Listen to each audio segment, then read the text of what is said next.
Over the last few years, I've gotten to show you all some of the coolest catamarans around the world, things as large as Sunreef 80s, Saba 50s, Privilege Series 5s. Today, we're actually going to take a look at the smallest production cat currently available and one that packs some of the most punch.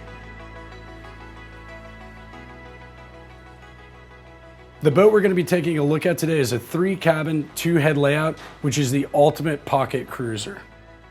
This boat's got all of the unique features found across the XS range, like the twin helms aft, the retractable sunroof, and a pulse line rig, really stepping up the sailing performance over any other production catamaran.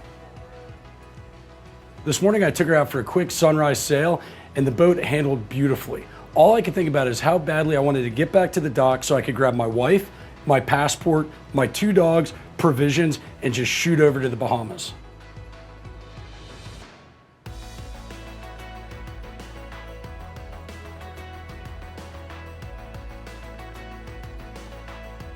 Today's tour, we're going to start here at the Starboard Helm, which I consider the primary of the twin helm arrangement.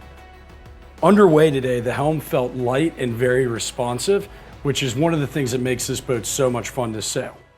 Just above the carbon fiber helm, we've got the Raymarine electronics, which includes a touchscreen Raymarine chart plotter, Raymarine autopilot control. Just below that, we have the Yanmar engine control panels. Outboard of these, we have one of the 2 sets of engine controls for this boat, making it extremely easy to dock both port to as well as starboard to. Just forward of the helms, we have the 2 primary winches. This boat is so easy to handle single-handed or short-handed. The reason this boat's so easy to sail short-handed is the fact that all the sail control lines lead back to these jammers, which go to this electric winch, which is all within reach of the helm. Another great feature of the helm is just how wide open these sugar scoops are, which makes it really easy getting in and out of the boat, whether from a tender or med moored. And then we've also got this really great seating solution here, which allows you to comfortably sit at the helm while underway. There's been a lot of debate on the internet over the whole twin helm design. I personally think it's a really nice setup on the XS range in general. I've got really good visibility forward as well as aft. I've got a really good line of sight to my sails, and then depending on where the sun's coming from, I'm either in the shade on the starboard helm or over on the port helm, whereas when you are in a single helm arrangement boat, depending on the angle of the sun, you may not have the option to get out of the sun. Under both helms is where we have access to our mechanical spaces. This boat's equipped with Yanmar 3YM diesel motors paired to sail drives with folding propellers. As you can see, I'm a rather large dude, and I've got really good access to this mechanical space for either making repairs or servicing the Yanmar diesels. As you'll see making our way to the foredeck, there's grab rails in all of the right places. One thing worth pointing out is all 8 deck hatches are flush mounted. Not only does that remove a tripping hazard, but it's also one less thing for your rigging lines to catch up on while sailing. The thing that might make this my favorite of the entire XS range is just how sporty the boat feels. We've got the pulse line bowsprit. We've got a really nice large self-tacking jib sail. You'll also notice that the mast is deck step versus coach roof step, giving you a much longer boom and a lot more sail area, which you really feel while underway. The sail package on board this boat is a really nice addition. It's a tri-cut square top mainsail, tri-cut Genoa, and then a really nice large Code Zero. That paired with the pulse line rig, which is a taller mast, really helps this boat sail beautifully in light air as well as heavy breeze. Storage is always a major consideration in any cruising catamaran, and on the smaller boats it tends to be quite an issue. That's not the case with the XS11. We've got 2 nice deck lockers here, as well as 2 very large forward peaks that can be used as storage or fitted out as crew cabins.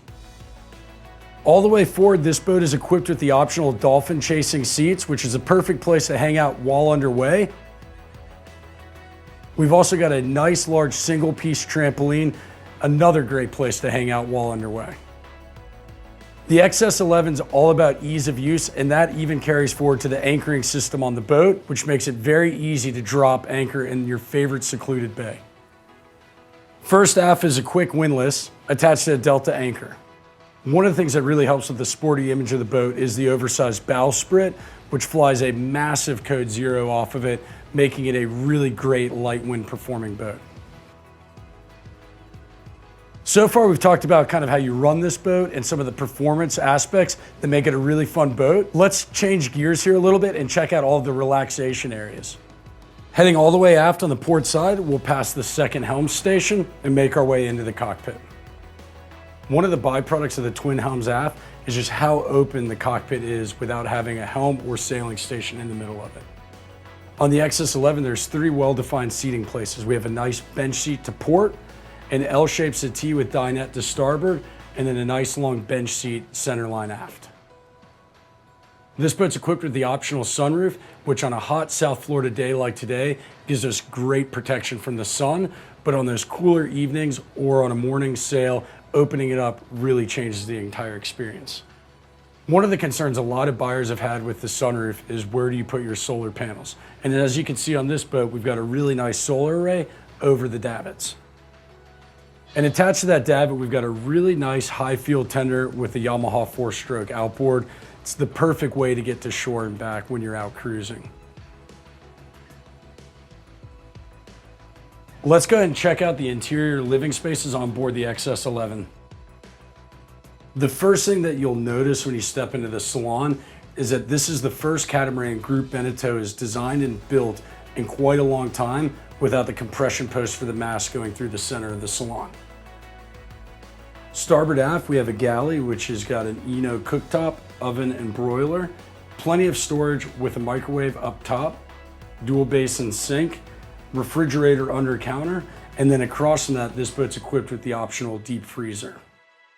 Port forward, we have a nice L-shaped settee that can be converted into a berth. Starboard forward, we have the nav station as well as all of your 12-volt controls.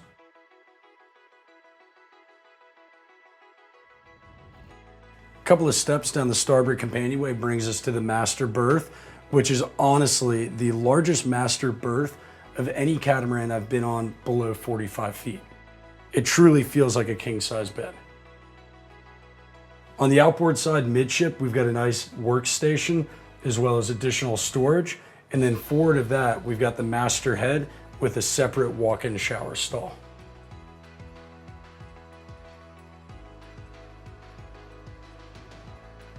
Our final stop on this walkthrough will be the port hall.